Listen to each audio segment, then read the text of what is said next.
So today I'm going to be watching this video. It's called 10 Tips for Tourists Visiting Canada. And I believe the couple here are Canadians, so this will be good tips from Canadians. I'm really interested to see this. I wanted to watch some videos about traveling Canada, and I thought this would be a good one to find out just some interesting things about Canada, what people should know before they go. Tell me what you think about these as a Canadian, and if there's any other good tips you would give to people visiting Canada for the first time, tell me about them in the comments too. So you've booked a cruise to Canada. So today we're going to give you 10 etiquette tips you can use while you're in those Canadian ports.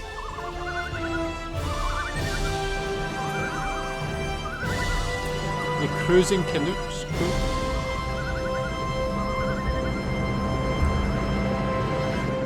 Hi, we are Jill and Jerry, and we are Canadians that love cruising.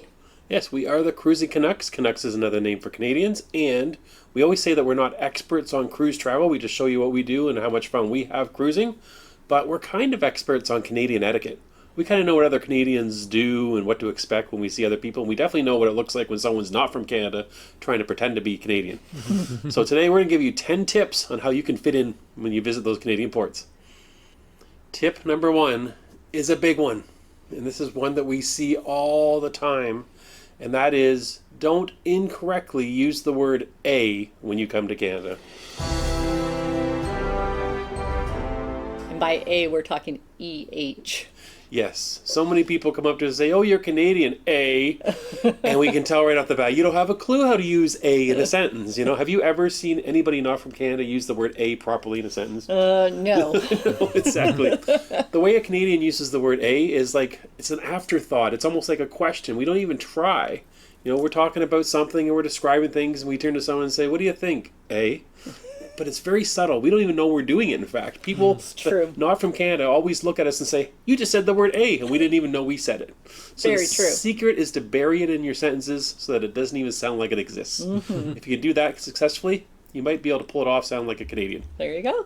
It's good advice. Tip number 2 Has is anybody ever did that not to you? every Canadian can speak French. Je ne sais pas. It is Je ne correct parle that pas most of us français. have learnt it, and it's been a part of curriculum in school. But to be able to converse in it is not something that all of us can do. No, Canada has one province that is predominantly French, and that is Quebec. We also have another province, New Brunswick, that also has a lot of French. And we do get, all through grade school and beginning of high school, we actually get French classes. But a lot of us will become adults and we don't use French all the time. We kind of lose it. We definitely, I mean, speaking personally, I have a way better understanding of French. If someone was to speak to me in French, I could understand what you're saying, but to correctly respond to you in French is not a talent that I have, unfortunately. I wish I could. So there you go. For those of you that don't speak French and you only speak English, you're going to be okay in Canada. Most of us understand English. Tip number 3, and this may come to you as a shock, is that all Canadians do not know all other Canadians. Some people think of that about Scottish people as It is well. a very, very big country. It's spread out from sea to Huge. sea to sea. And we often end up in other countries and they'll say, "Oh, you're from Canada. Oh, do you know so-and-so? They were on a cruise here last winter and they're from British Columbia," for example. I have a cousin that lives in Toronto. You must know him. His name is... Yes, we do not know all other Canadians. believe We people do definitely that don't to even know everybody Canadians. that lives in Toronto. Yes. There are millions of people in Canada, and unfortunately we only know the ones that are close by and that are friends and family. Tip number 4, make sure you say sorry and apologize often. Yes, you have to make sure that you also use "excuse me" lots. Canadians are very apologetic people. That if we run into someone, if we're coming, say, into the doorway of a restaurant and someone's coming out at the same time, we'll say sorry. This happened to me recently on a cruise. I have a little story to go on this one. A lady bumped into me accidentally on the cruise, and as she looked at me, I said, "Oh, sorry." And she looked and she started to laugh. She goes, I do "You're that all sorry. the time You too, must be man." Canadian. I'm the one that bumped into you." Yes, we apologize for everything. So I if do you that hear too, someone man. saying I'm just sorry, overly they polite. probably are Canadian. And if you start to apologize too and say "excuse me," then you'll be on the right track There to you go. fitting right in with Canada. I think it's better to be Tip polite number than 5 not. has to do with food and beverage, specifically beverages. And we have pop in Canada. We don't have soda. Yes, we hear this all the time. This is one of the big things that we notice when we go south of the border of the United States, is that everybody are ordering sodas. And we're all, soda, it's pop. And I think that's part of our connection with Britain, because we've heard from a lot of people in the UK that it's also a pop over there as well. That one is more like So England. if you go to a In fast food Scotland, we restaurant in actually call Canada, it juice. and they're asking you what kind of Don't know pop why. you want, they're talking about soda. Tip number 6, while traveling in Canada, you won't get gouged for tourist prices. Yeah, just on that one about pop, that's definitely like in England and Scotland we call it like carbonated drinks juice, even though it's not like orange juice, it can be like Sprite, Coke. I don't know why when I came to Asia and I started calling things juice, people just looked at me like, what are you saying? So yeah, I learned quickly just to say like the name of the brand rather than juice. For instance, on our recent cruise when we were in Halifax, a lobster dinner was $25 per person at one of our ports of call. The very next day when we were in the States, the same lobster dinner was $55 US. Yes, we find in general that all the tourist activities, excursions, and so forth are much cheaper in Canada than what we found when we're cruising at other parts of the world. So there you go. When you come to Canada, you just might get a deal for the next excursion. Tip number 7. This one might surprise you a little bit, but just stop and think about Canada's weather. It's always cold and snowy. At least it feels like it always is for at least half the year. Canadians often go to warm destinations when they take holidays and when they take cruises. So don't be surprised when you suggest to a Canadian to go on an Alaska cruise that they kind of roll their eyes or shake their heads that they want to go somewhere warm. I think for us it was probably cruise number 40th Yeah. before we decided 40 let's cruises, check nice. out Alaska.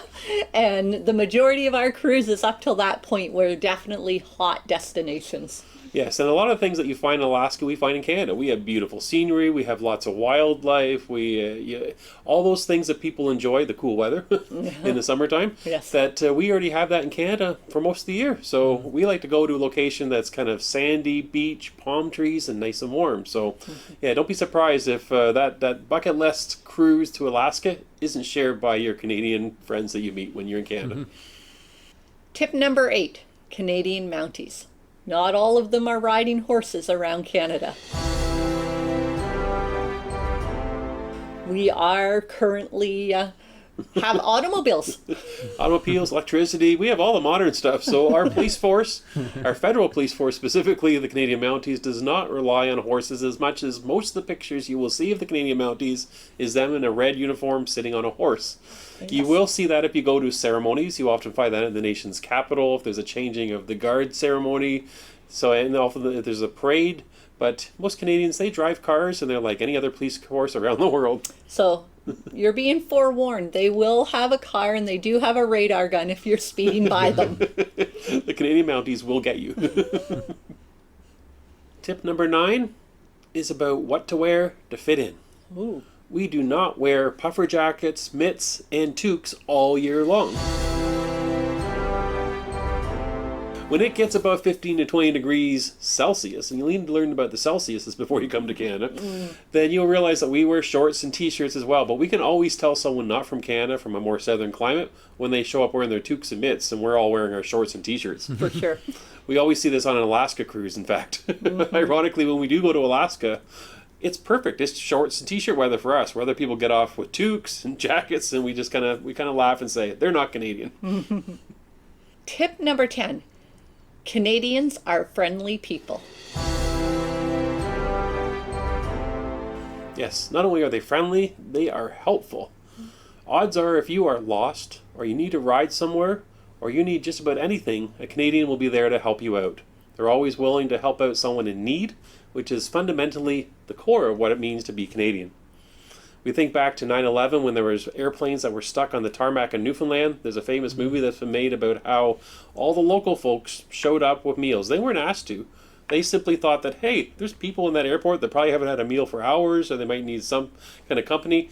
Then they were there at the airport and they showed up with whatever they could find in their kitchen. That is Canadian right there. So don't be afraid to speak to a local person if you need help or directions, or you just want to learn a little bit more about where you're visiting. Anybody would be willing to help you, direct you, or give you a little piece of advice to help you along your journey. So those are our 10 tips of how to practice etiquette in Canada so you will fit in and not look like a tourist, of course. Yeah, that was really cool, man. Really interesting tips.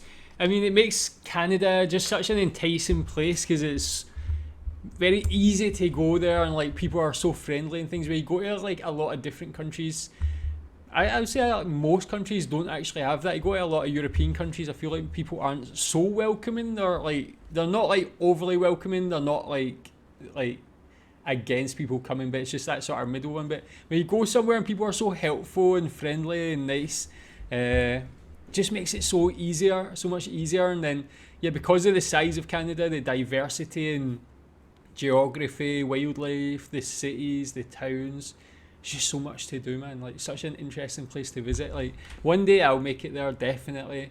Tell me what you think about these. Tell me if there's any other tips you would give to people visiting Canada as well. Go subscribe to this channel. I'll leave the link in the description. Thanks.